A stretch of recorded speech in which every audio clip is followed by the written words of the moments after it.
Welcome to the Genius Factory. Enjoy the video. In this video, I will show how to make peanut butter no-bakes. First, let's gather our ingredients.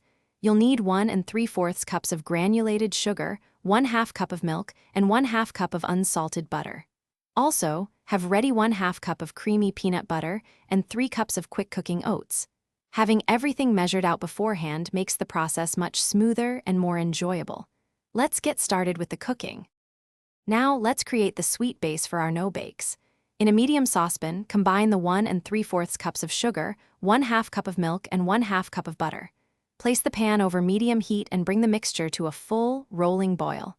Once boiling, continue to cook for exactly 1 minute, stirring continuously to prevent scorching. This precise timing is crucial for the perfect texture, so keep a close eye on it. After 1 minute, remove it from the heat. With the hot sugar mixture off the heat, it's time to incorporate the star ingredients. Immediately add 1/2 cup of creamy peanut butter.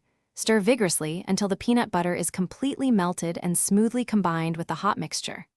Next, quickly add 3 cups of quick-cooking oats. Mix everything together very well, ensuring all the oats are thoroughly coated.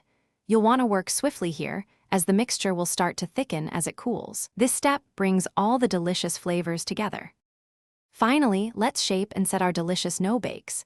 Using a spoon or a small cookie scoop, drop rounded spoonfuls of the mixture onto sheets of wax paper or parchment paper.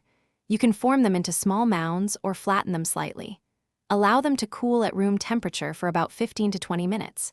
For the best firm texture, transfer them to the refrigerator and chill for at least 30 minutes. Once set, they are ready to enjoy. These treats are wonderfully simple and satisfying.